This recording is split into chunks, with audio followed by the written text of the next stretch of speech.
Hey, everybody. So, I want to do part two. On here are the members of Congress who made the most in stock trading in 2023. So, I want to go ahead and share this aspect. This is going to be kind of a part two thing. Here we go. So, it says, a continuation. Some of those booms were thanks to unusually timed trades, according to the popular watchdog account, begging the question, how are politicians making such informed choices? That's what I would like to know. It says technically it's illegal for lawmakers to buy and sell stock based on non-public information. In 2012, President Barack Obama signed the Stock Act, preventing members of Congress from trading based on details obtained through their work like committee work or entertaining lobbyists. But check this out. But as long as a trade is reported in 45 days, U.S. legislators are free to trade however they want, even if the bills they pass or reject could influence a company's performance and help them line their pockets. For example, several lawmakers sitting on the House and Senate committees that regulate the financial industry sold Silicon Valley Bank stock before it crashed.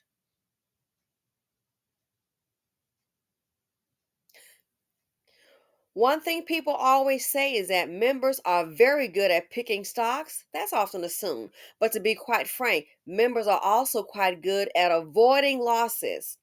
The founder of Unusual Wealth told ABC News in an anonymous interview last year. So hold on a minute. Just before Silicon Valley Bank stock, before it crashed, they sold. How would they know to sell? How would they know to sell right before it crashed? Maybe they're telepathic. Is that what it is with the banking industry? How would they know to sell? And don't forget, they are free to trade however they want, even if the bills they pass or reject could influence a company's performance and help them line their own pockets. Just report it within 45 days. Gee, if there's an email list, I would surely like to get on it. I would surely like to get on it. I really would. Unbelievable. I would surely like to get on it. Look at this. Representatives Ro Khanna, a California Democrat, and Michael McCaul, a Texas Republican, had the most eyebrow raising activity. Khanna, who sits on the House Armed Services and House Oversight and Accountability Committees, had 1,589 separate purchases in healthcare, financial services, technology, consumer cyclical, industrials, consumer defensive, and real estate in his portfolio while selling nearly $26 million worth of other stocks. McCall, meanwhile, purchased tech stocks in 142 separate transactions while sitting on the House Foreign Affairs, and House Homeland Security committees. He also sold 10.4 million in technology stocks, 9.5 million in communication services, 9.2 million in financial services, 6.6 million in consumer cyclical, and 6.4 million in healthcare stocks. 6.6 million in consumer cyclical and 6.4 million in healthcare stocks. 10.4 technology, 9.5 communication services. How would he have time to make 142 separate transactions? How would he have how 142 Separate transactions. How would he have time to do that? I'd really like to know.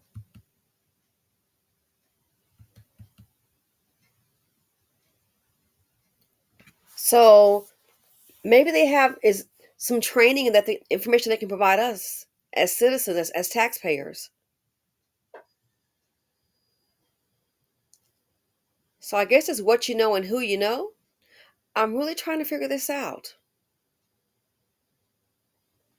Don't forget, several lawmakers sitting on the House and Senate committees that regulate the financial industry sold Silicon Valley Bank stock before it crashed.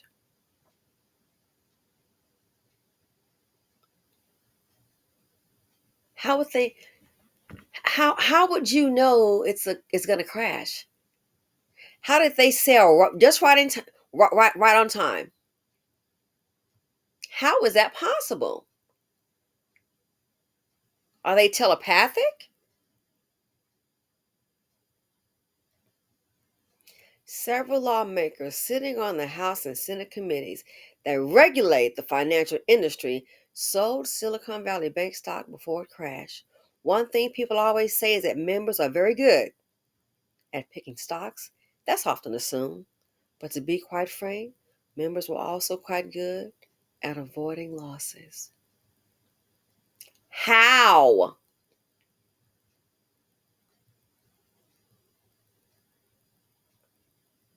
How is that possible? What's the information? Can someone please enlighten me? Maybe they're just lucky.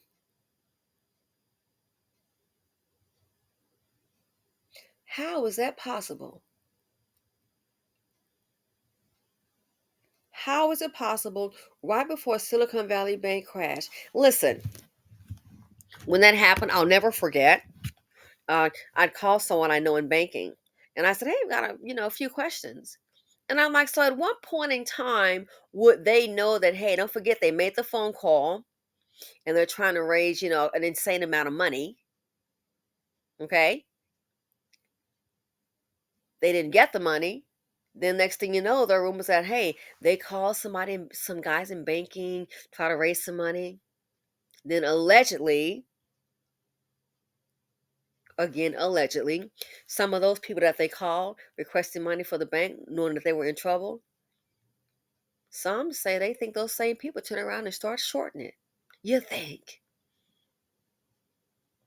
So, a friend of mine, someone I know in banking, I'd asked about that, and a person said to me, and their information, they would know about 30 days ahead of time.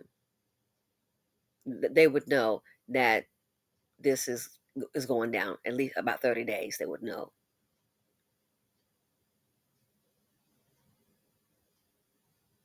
So, how is it if someone knows that's happening at the bank?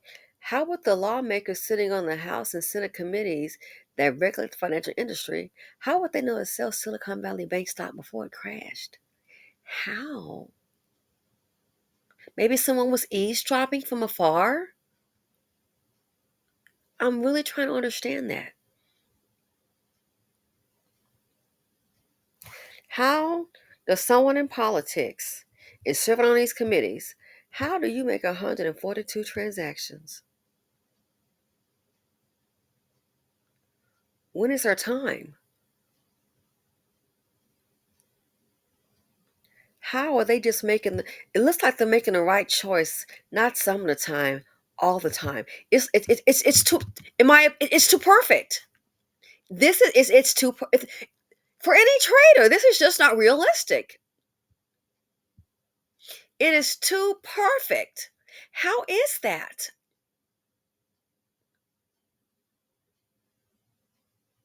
I have my own ideas. Let me know what you all think. Too interesting. It is, there's no, it's just too perfect that it doesn't seem realistic to me. Anyway, thanks for listening. Feel free to comment, like, subscribe, and share. Let me know your thoughts on the matter on part two, and I'm out.